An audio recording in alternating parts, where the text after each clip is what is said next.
السلام علیکم ورحمۃ اللہ وبرکاتہ۔ یہ شب برات کی دھوم دھام ہے ہر مسلمان کے گھر میں، تو میں چونکہ بڑا اختصار کے ساتھ بولتا ہوں تو اس لیے تاکہ زیادہ طویل نہ ہو، لوگوں کے پاس وقت نہیں ہے، تو یہ اس کے بارے میں اور کہیں بولوں گا۔ سب سے پہلے آپ کو میں یہ بتا دوں کہ انسان جب اس دنیا میں آتا ہے تو بہت سارے ادیان، بہت سارے دین کو اب دیکھتا ہے، وہ جب سن بلوغیت کو پہنچتا ہے اور جس معاشرے میں پیدا ہوتا ہے، جیسے اسلامک معاشرے میں پیدا ہوا تو اس کو بھی سمجھنے کی کوشش کرتا ہے۔ تو سب سے پہلے میں آپ حضرات سے یہ گزارش کر دیں کہ اس فانی دنیا میں جو ہم آئے ہوئے ہیں تو اس کے کچھ طریقے اور اصول ہیں، اور قرآن کریم اور احادیث میں بار بار اس کا تذکرہ آیا ہے، زندگی کس طرح سے گزارنی ہے۔ اور دوسری بات یہ کہ ہمارے یہاں تہوار یا جشن وغیرہ جو ہے اس کی کوئی روایت نہیں ملتی، جیسے جشن منانا، اور ایک جشن خوشی ایک الگ چیز ہے، جشن ایسا منانا جس میں فضولیات ہو اور بلا وجہ جو ہے اسراف ہو، فضول خرچی ہو، یہ ہمارے بالکل منع ہے، حرام ہے یہ۔ خلیفہ سلطان ناصر الدین کچھ کام کر رہے تھے تو چراغ جل رہا تھا، تو اچانک انہوں نے چراغ کو یوں ایسے گل کر دیا، کیونکہ پوچھا کسی نے کہ بادشاہ سلامت آپ نے اس کو بند کیوں کر دیا؟ تو انہوں نے کہا کہ یہ بیت المال کے خزانے اس کا تیل جل رہا تھا، تو میں نے اس لیے اس کو بند کیا کہ یہ میں اپنا ذاتی کام کر رہا ہوں، اس کا مجھے اللہ کے ہاں جواب دینا پڑے گا۔ تو بات یہ ہے کہ یہ جو پیسے، حد یہ ہو جاتی ہے کہ اگر کسی کے پاس پیسے نہیں ہیں تو شب برات یا براوفات، عید میلاد النبی وغیرہ میں لوگ قرض لے کر کے باضابطہ جو ہے اس کو ایک جشن کے طور پہ مناتے ہیں۔ مدینے میں جناب رسول خدا صلی اللہ علیہ وسلم کا انتقال ہوا اور ایک دن بھی دکان بند نہیں ہوئی، ایک لمحے کے لیے دکان بند نہیں ہوئی، نہ کہیں راستہ جام ہوا۔ حدیث میں آیا ہے لولا کما خلقت الافلاک، اگر میں جناب رسول خدا صلی اللہ علیہ وآلہ وسلم کو پیدا نہ کرتا تو یہ دنیا نہیں بناتا، اور آپ کا وجود اس وقت اس دنیا میں، اس سے پہلے آیا تھا بین الماء والطین، جب آدم علیہ السلام پانی اور مٹی کے اندر تھے۔ یہ مختصر سا میں آپ کر رہا ہوں۔ حالت یہ ہے کہ مدینے میں نکاح ہوتا تھا، نکاح تھا، آپ کا نکاح ہو گیا، نام نکاح تو نہیں یا رسول اللہ صلی اللہ علیہ وسلم، ہاں میرا نکاح ہو گیا، آپ اس نکاح میں شریک نہیں ہوئے، اس لیے تاکہ یہ رسم و رواج نہ بن جائے۔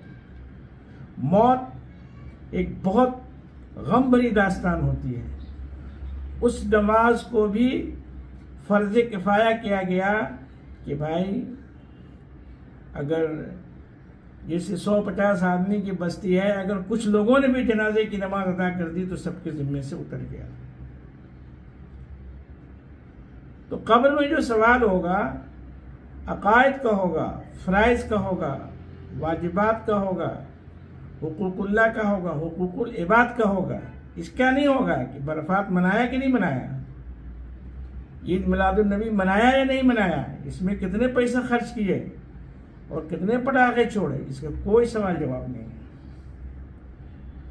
سوال جواب ہوگا من ربک و من دینک، تمہارا رب کون ہے، تمہارا دین کیا ہے، یہ پوچھا جائے گا۔ من ربک یعنی اللہ تعالیٰ کی ربوبیت کے ساتھ تمہارا کس طرح کا تعلق رہا۔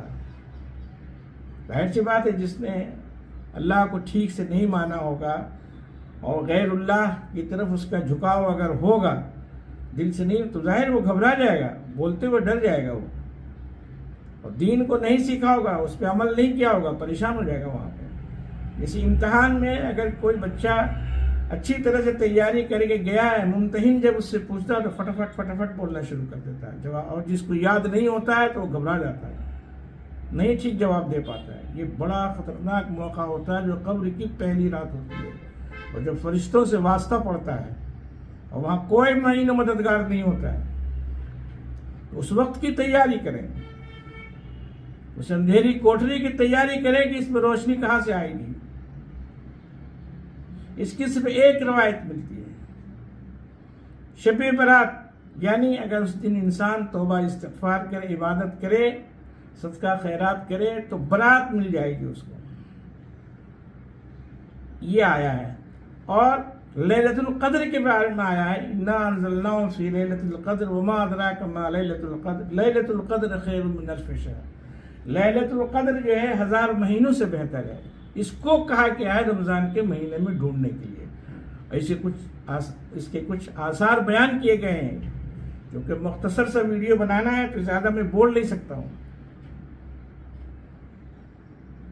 تو ان سب چیزوں سے بچیں۔ تہجد کی نماز کی فضیلت آئی ہے ثلثی اللیل مزمل میں، مفصل طریقے سے آئی ہے، 15ویں سپارے میں آیا تہجد کے بارے میں، وَمِنَ اللَّيْلِ فَتَهَجَّدْ بِهِ نَافِلَةً لَكَ عَسَىٰ أَن يَبْعَثَكَ رَبُّكَ مَقَامًا مَحْمُودًا، یہ بیان آیا ہے۔ راتوں کو اٹھنے کے لیے کہا گیا ہے، صحابہ کی زندگی سے آیا ہے، اور وہ رات کو جو انسان تیسرے پہر میں، یعنی شب کے 3 بجے تیسرے پہر میں جب وہ اللہ کے سامنے تہجد کے لیے کھڑا ہوتا ہے تو اپنے گناہوں کی توبہ کرتا ہے، اور اللہ سے منوانے کا وقت وہ ہوتا ہے۔ خود بندے اور خدا کے درمیان، یعنی خدا کے سامنے وہ کھڑا ہوا ہے، وہ مقام اللہ سے مانگنے، تو فرائض اور واجبات کی اہمیت نکل گئی۔ اور جس کی ایک حدیث ہے اس کی اتنی فضیلت ہے، جو زندگی میں نماز نہیں پڑھے گا وہ شب برات میں دیکھو تو قرآن لے کے بیٹھا ہوا ہے اور ساری رات جاگا ہوا، اور اس کے بعد پھر پورے سال چھٹی۔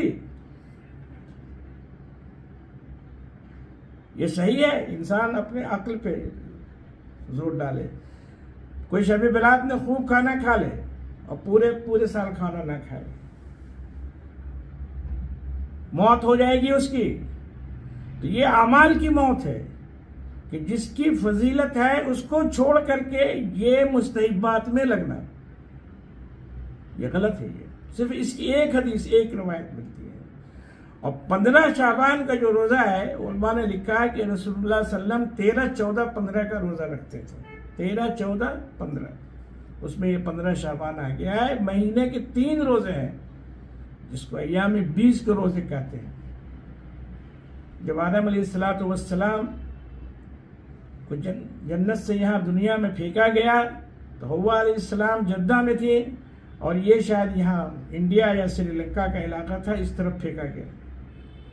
تو یہ پیدل چلتے چلتے چہرہ بدن سیاہ ہو گیا تھا، تو اس پر اللہ تعالیٰ سے آدم علیہ السلام نے کہا کہ یا اللہ میرا بدن سیاہ ہو گیا ہے، تو آپ نے کہا ایام 20 کے 3 روزے رکھو، اور مہینے میں 3 روزہ جو رکھے گا اس کو پورے مہینے کے روزہ رکھنے کا ثواب ملے گا، لیکن بہت ساری بیماریوں سے بچ جائے گا۔ وہ ایک مشین ہے، اس کو رات دن چلایا جائے وہ مشین فیل ہو جائے گا، تو مہینے میں 3 دن اگر انسان اس کو ریسٹ دے گا تو یہ چکی صحیح چلے گی۔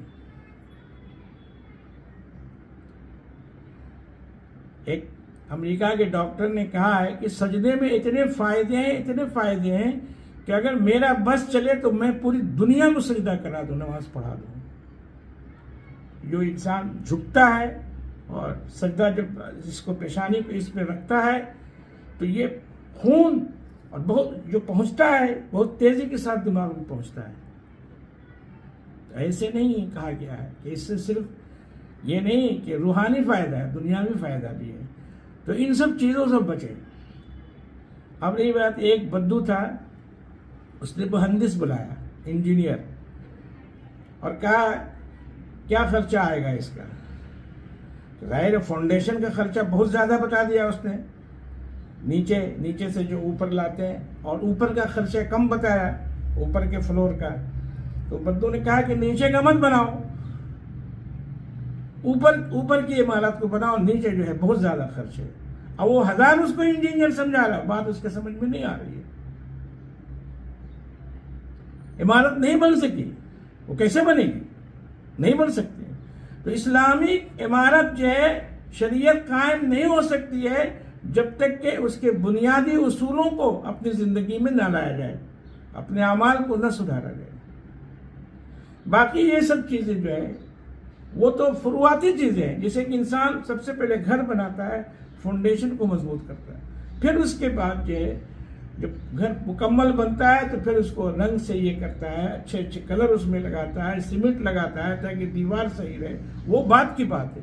تو یہاں جو ہے بنیادی اصول کا تو پتہ ہی نہیں ہے، اور وہ جو ہے وہی بدو والی بات ہوگی کہ بدو کہتا ہے کہ نیچے جب اتنا خرچ ہے تو نیچے والے کو چھوڑ دو، اوپر کا بناؤ، وہی حال ہو گیا۔ تو ہماری عمارت، اعمال کی جو عمارت ہے وہ تیار ہی نہیں ہو پا رہی ہے، اور یہ سب بدعت کی وجہ سے، شرک کی وجہ سے۔